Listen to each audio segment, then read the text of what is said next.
कल्पना कीजिए एक ऐसा कोर्ट जहां जज चुनता हो कि नया जज कौन बनेगा, जो सांसद के कानून को भी उखाड़ कर फेंक सकता है और सरकार के किसी भी काम पर रोक लगा सकता है। जी हाँ, मैं बात कर रहा हूँ भारत के सुप्रीम कोर्ट की। हाँ, ये वही कोर्ट है जिसे संविधान का कवच कहते हैं। आज हम इस वीडियो में जानेंगे इसका पास्ट, प्रेजेंट, क्यों, कहाँ, कैसे, काले गोरे सारे वो काम जो सुप्रीम कोर्ट से होकर जाते हैं। लेकिन इसके लिए हमें स्टार्टिंग से स्टार्ट करना पड़ेगा। आजादी से पहले सुप्रीम कोर्ट लंदन में था। अगर किसी भारतीय को अपना हक चाहिए तो वो पहले एरोप्लेन से लंदन जाए। इसमें उसको महीनों का समय और हजारों का खर्च आता था। लेकिन 26 जनवरी 1950 को जब भारत गणराज्य बना, उसके 2 दिन बाद यानी 28 जनवरी 1950 को सुप्रीम कोर्ट बनाया गया। उतनी समय सुप्रीम कोर्ट में 7 जज और 1 चीफ जस्टिस ऑफ इंडिया थे, मतलब टोटल 8 जज थे। 1950 से 1960 तक यानी 10 साल कोर्ट ने अपने संविधान की नींव मजबूत की। 1973 में भारत का सबसे बड़ा जजमेंट हुआ, जिसमें 13 जजों के बीच ये फैसला दिया गया कि संसद संविधान बदल सकता है, लेकिन इसका मूल स्ट्रक्चर नहीं बदल सकता। भारत में सिर्फ एक सुप्रीम कोर्ट है, उसमें 33 जज और 1 CJI है, मतलब टोटल 34 जज हैं। लेकिन जनवरी 2026 में पेंडिंग केसों की संख्या 88,417 पहुंच चुकी है। NJDG की डाटा के हिसाब से दिसंबर 2025 में 1000 केसों की संख्या बढ़ी है। टोटल लगभग 88,000 केस पेंडिंग है, जिसमें 69,000 सिविल और 19,000 क्रिमिनल केस हैं। देखो, सिविल केस वो केस होते हैं जिसमें निजी विवाद होता है, जैसे प्रॉपर्टी, तलाक, कर्ज, इनका मतलब हट जाना या फिर सुलह करवाना होता है। क्रिमिनल वो केस होते हैं जिसमें कानून तोड़े जाते हैं, जैसे चोरी, मारपीट, इसमें जेल, जुर्माना या फिर दोनों हो सकते हैं। सुप्रीम कोर्ट में 33 जज और 1 न्यायाधीश है। इनमें लगभग 27 से 28 जज ही केवल एक्टिव होते हैं, जिसमें एक जज एक दिन में 20 से 40 केस देखता है। अगर ज्यादा प्रेशर हो तो 50 से 60 भी देख लेता है। 2026 में 5 जज रिटायर होने वाले हैं। इसमें मुख्य न्यायाधीश का काम रिकॉर्ड का रख रखाव, कर्मचारियों की नियुक्ति, कौन सा केस किसके पास जाएगा, बेंच पर कितने जज बैठेंगे, और राष्ट्रपति को सलाह देना होता है। अगर भारत के राष्ट्रपति और उपराष्ट्रपति दोनों के पद खाली हो तो ये भारत के राष्ट्रपति के रूप में भी काम कर सकते हैं। इनकी सैलरी 2,80,000 रुपए महीना होती है। इसके साथ इन्हें house rent, electricity, water, transport, telephone bill और बच्चों का एजुकेशन भी मिलता है। रिटायर होने के बाद लगभग 17 लाख रुपए सालाना पेंशन मिलती है। सुप्रीम कोर्ट में 33 जज हैं। इनका काम अदालतों पर अपील सुनना, केंद्र और राज्य के बीच में विवाद सुलझाना, राष्ट्रपति को सलाह देना और पूरे देश में संवैधानिक तौर पर न्याय करना होता है। सुप्रीम कोर्ट जो एक बार फैसला सुना दे वही कानून बन जाता है। वही कानून हाई कोर्ट और डिस्ट्रिक्ट कोर्ट में अप्लाई होने लगता है। सुप्रीम कोर्ट का जज बनने के लिए भारत का नागरिक और उम्र 21 साल होनी चाहिए। उसे कम से कम 5 साल हाई कोर्ट में जज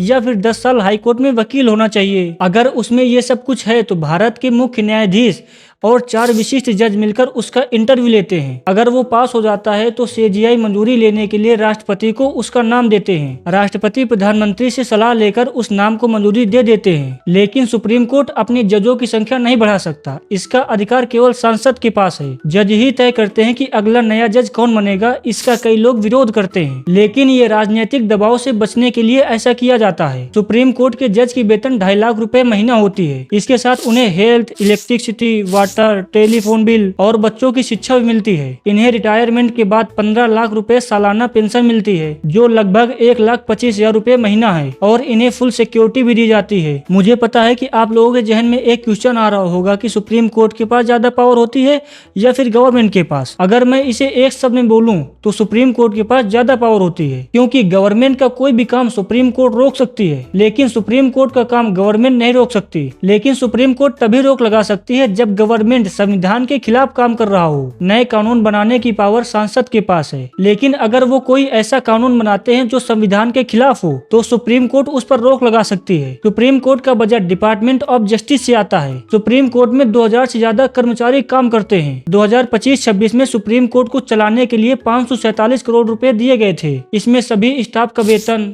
बिजली, बिल्डिंग का रख रखाव, लाइब्रेरी आदि खर्च शामिल है। सुप्रीम कोर्ट के बजट की मंजूरी सांसद देता है। सुप्रीम कोर्ट में 15 कोर्ट रूम है, कोर्ट रूम नंबर 1 से 15 तक, जिसमें कोर्ट रूम नंबर 1 सबसे महत्वपूर्ण है, जिसमें मुख्य न्यायाधीश और सीनियर जज बैठते हैं। जज ऊंची डेयर में बैठते हैं। CJI मुख्य सीट यानी सेंटर में बैठते हैं। राइट पर जूनियर जज और लेफ्ट पर सीनियर जज बैठते हैं। वकील डायर के नीचे रॉ ऑफ बेंच में बैठते हैं। गवाह को बुलाने के लिए गवाह बॉक्स होते हैं और पीछे की तरफ दर्शकों के लिए पब्लिक गैलरी होती है। सीनियर जजों का कोर्ट रूम 1 से 5 तक है, वहीं जूनियर जजों का कोर्ट रूम 6 से 15 तक है। सुप्रीम कोर्ट का कौन सा जज कौन सा केस देखेगा ये chief justice of India decide करता है। सभी जजों को डेली अलग अलग फाइल मिलती है। ये सीनियरिटी के हिसाब से तय होता है कि कौन सा केस किसके पास जाएगा। सुप्रीम कोर्ट में 88,000 केस पेंडिंग होने के कई कारण है, जैसे जजों की कमी, मामलों की बढ़ती संख्या, वकीलों द्वारा तारीख पे तारीख, सरकार की तरफ से होने वाले अधिकतम मुकदमेबाजी शामिल होती है। क्या सुप्रीम कोर्ट के जज भ्रष्टाचार करते हैं? 2025 में सीजेआई सूर्यकांत ने बताया कि जज रिटायरमेंट से पहले भ्रष्टाचार करने की कोशिश करते हैं। वो वकीलों को फिक्स करते हैं कि ये मुकदमा मैं तुम्हारे फेवर में सुना दूंगा, इसके बदले वो मोटी रकम वसूलते हैं। जैसे इलाहाबाद हाई कोर्ट के जज यशवंत वर्मा के घर में करोड़ों का कैश मिला, लेकिन सुप्रीम कोर्ट में अभी भी केस पेंडिंग है। अगर किसी भी व्यक्ति को लगे कि उसके अधिकारों का उल्लंघन हो रहा है, यानी समानता, स्वतंत्रता, जीवन जीने का अधिकार छीना जा रहा है, तो वह अनुच्छेद 32 के तहत सुप्रीम कोर्ट में जा सकता है। अनुच्छेद 226 के तहत वो हाई कोर्ट भी जा सकता है, लेकिन सीधा सुप्रीम कोर्ट जाने का भी रास्ता है। अगर आप सुप्रीम कोर्ट में फ्री केस लड़ना चाहते हैं तो उसके कुछ नियम हैं। आपकी आय 1 लाख रुपए सालाना से कम हो, SC ST,